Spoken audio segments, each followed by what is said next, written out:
I'm Mary, and I just turned 35 this year on a summer day filled with birdsong.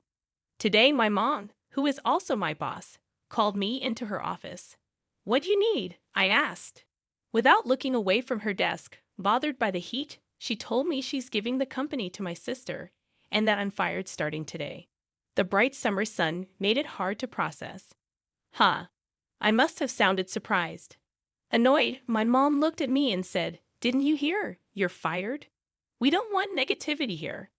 Leave by the end of the month." With that, she went back to her documents, signaling the conversation was over. In that office with only bird sounds, I was still processing when she scolded me. "Why are you still here? Get back to work now." I mechanically stepped back, said, "Excuse me," and left, closing the door. Our company is a modest two-story building, a demolition business with around 10 employees. It's a family affair, led by my mom as the president, with my aunt and her husband as executive directors, and my mom's cousins as managing directors. Despite the family ties, it's evident that my mom holds the majority of the power. Initially, after high school, I started working at an accounting firm. However, at 25, my mom informed me that our company needed an accountant and guilt-tripped me, saying, "Are you going to abandon your family in trouble? You'll regret it in the end." Reluctantly, I joined our family business. But my role wasn't limited to accounting. Whenever there was a shortage of hands, my mom piled paperwork and various tasks on me. I even found myself doing sales. In essence, I became the company's go-to person for everything.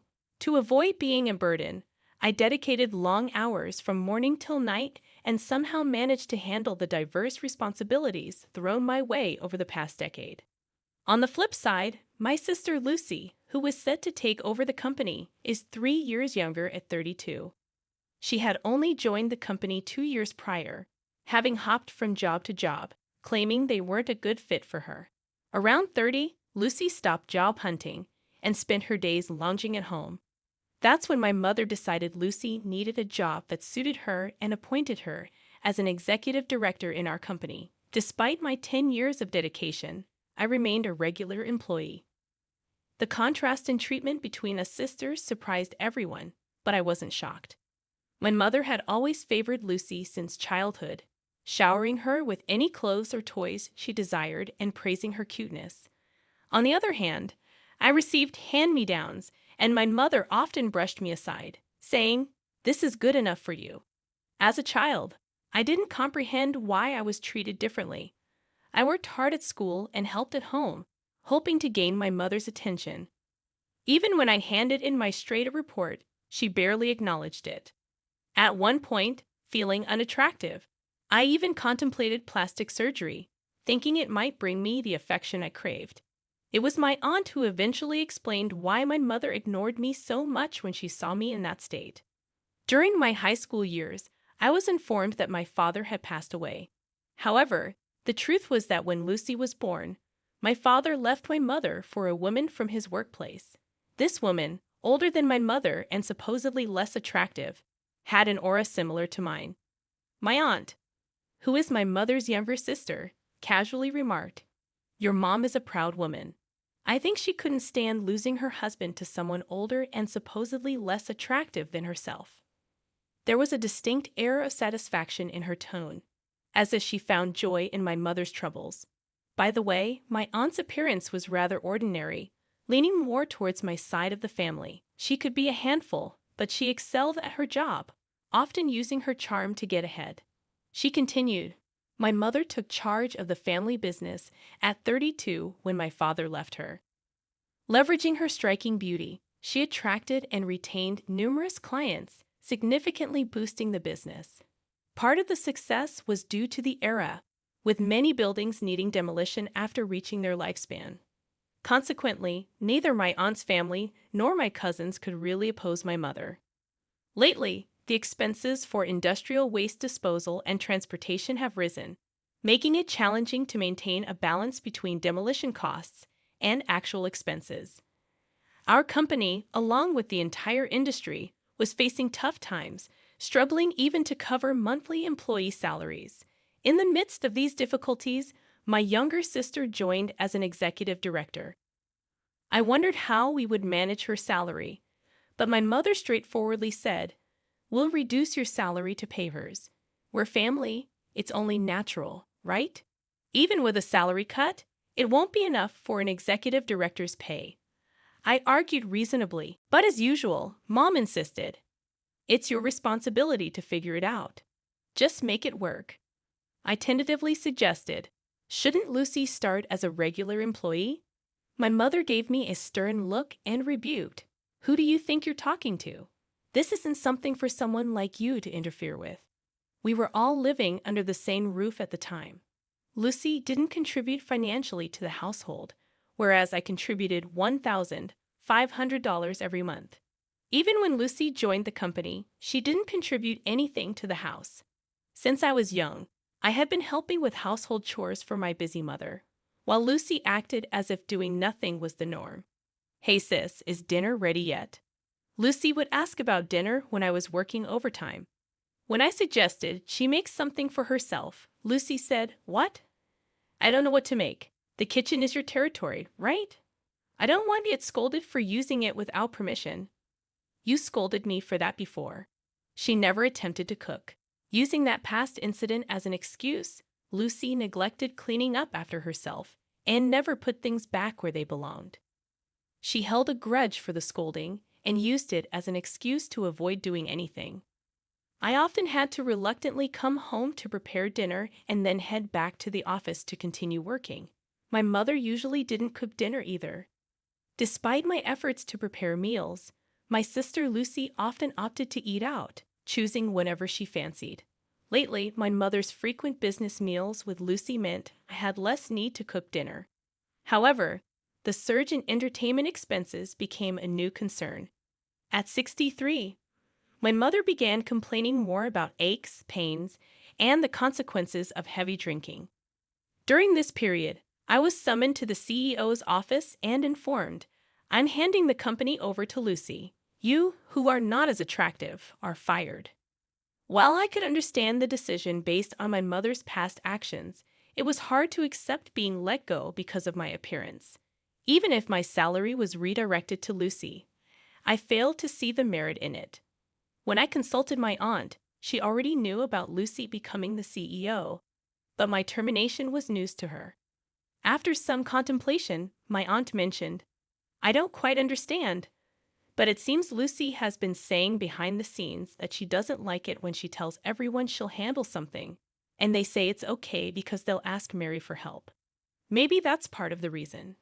No, everyone stopped asking Lucy because she does sloppy work, right? Lucy was indeed incompetent, missing deadlines, making phone mistakes, and having numerous typos. Despite some work experience, she seemed oblivious to her lack of ability, perhaps because her beauty had always led men to cover for her, preventing her from reflecting on her actions.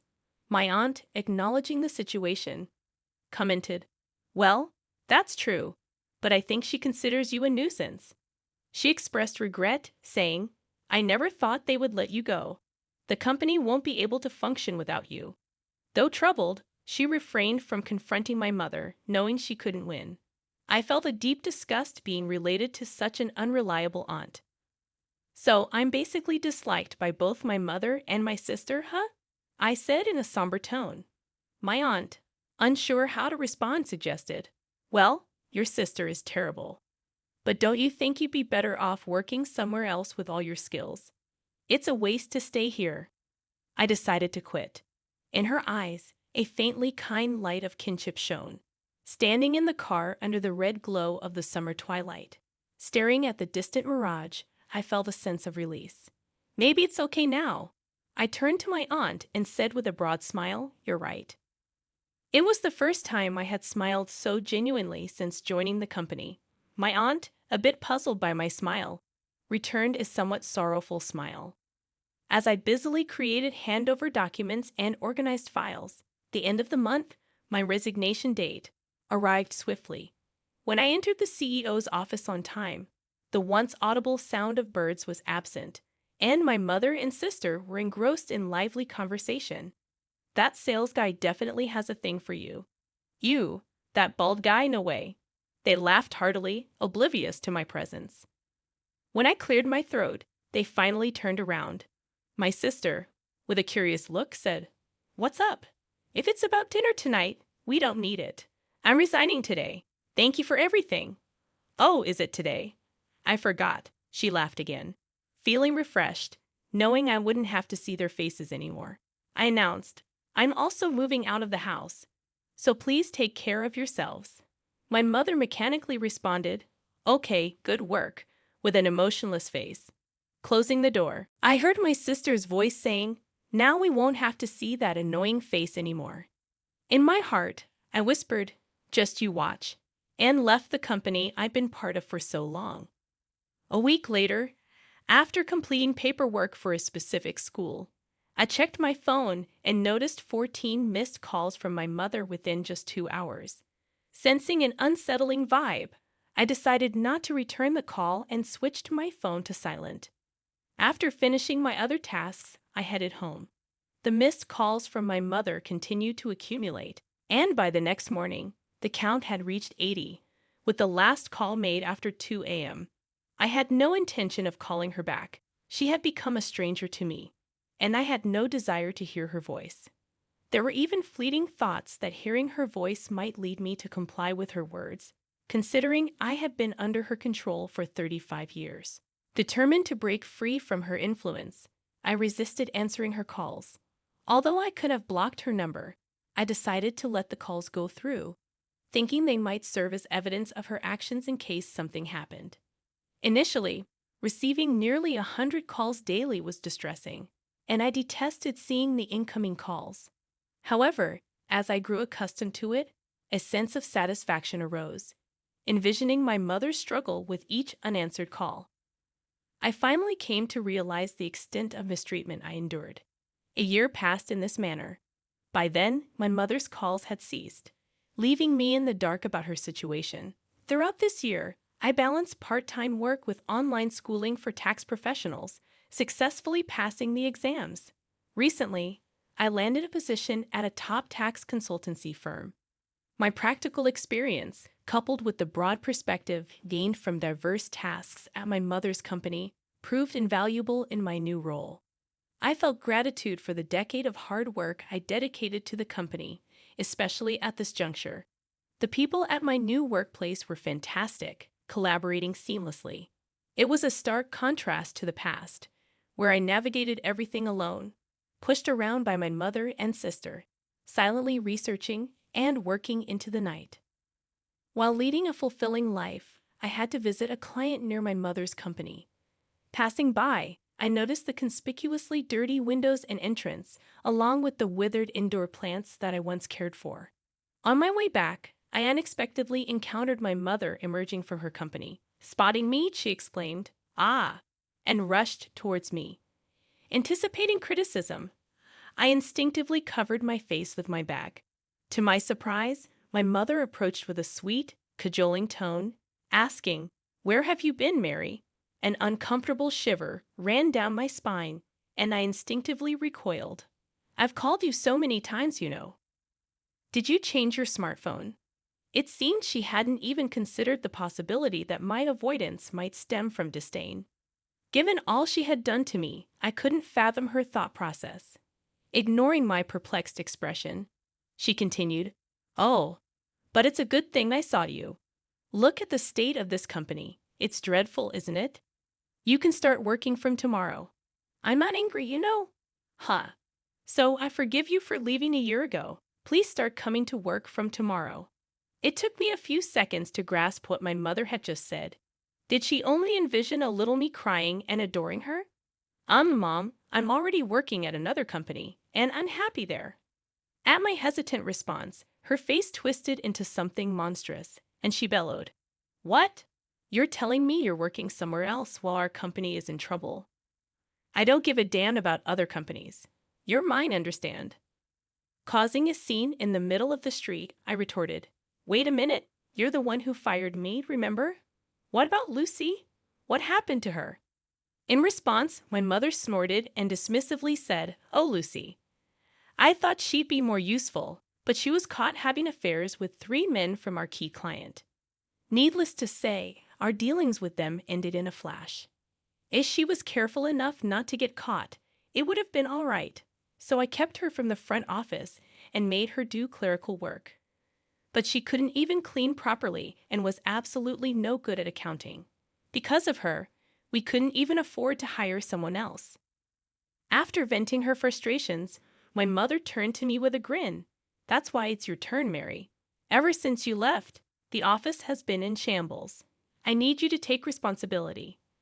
I had meticulously prepared a handover manual before leaving and had explained everything to Lucy. Lucy probably hadn't even glanced at the handover document, and I was certain my mother hadn't heard anything about it.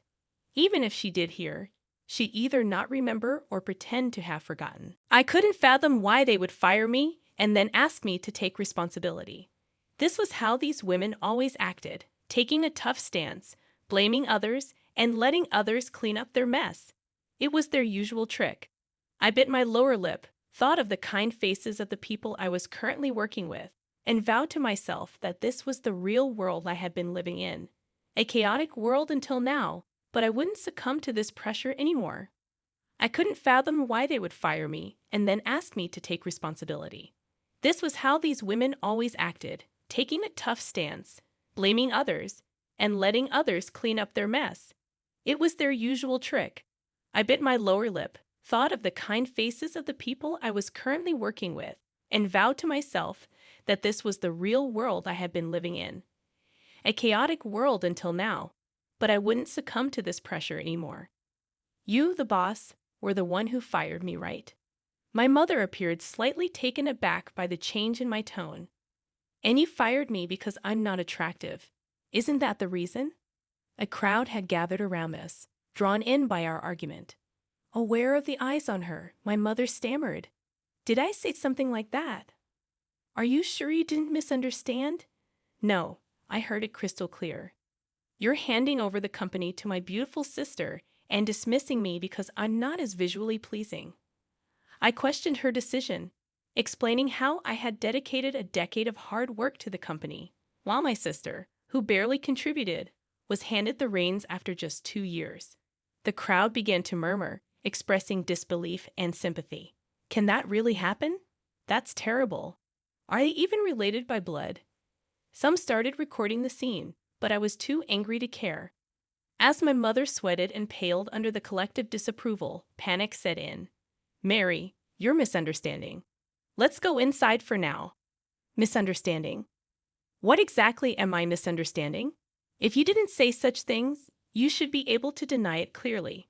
When my mother fell silent, onlookers started saying, "She's silent, so it must be true." Unbelievable. Something snapped in my mother, and she started shouting, "Shut up. It's all your fault for being unattractive and gloomy. Ugly people should know their place and obediently do what beautiful people say. That's all you're good for." The surrounding people were shocked by her outrageous behavior, quickly uploading videos. "The unattractive woman obeys the beautiful woman." The video went viral, reaching my mother's clients, leading to a halt in all transactions.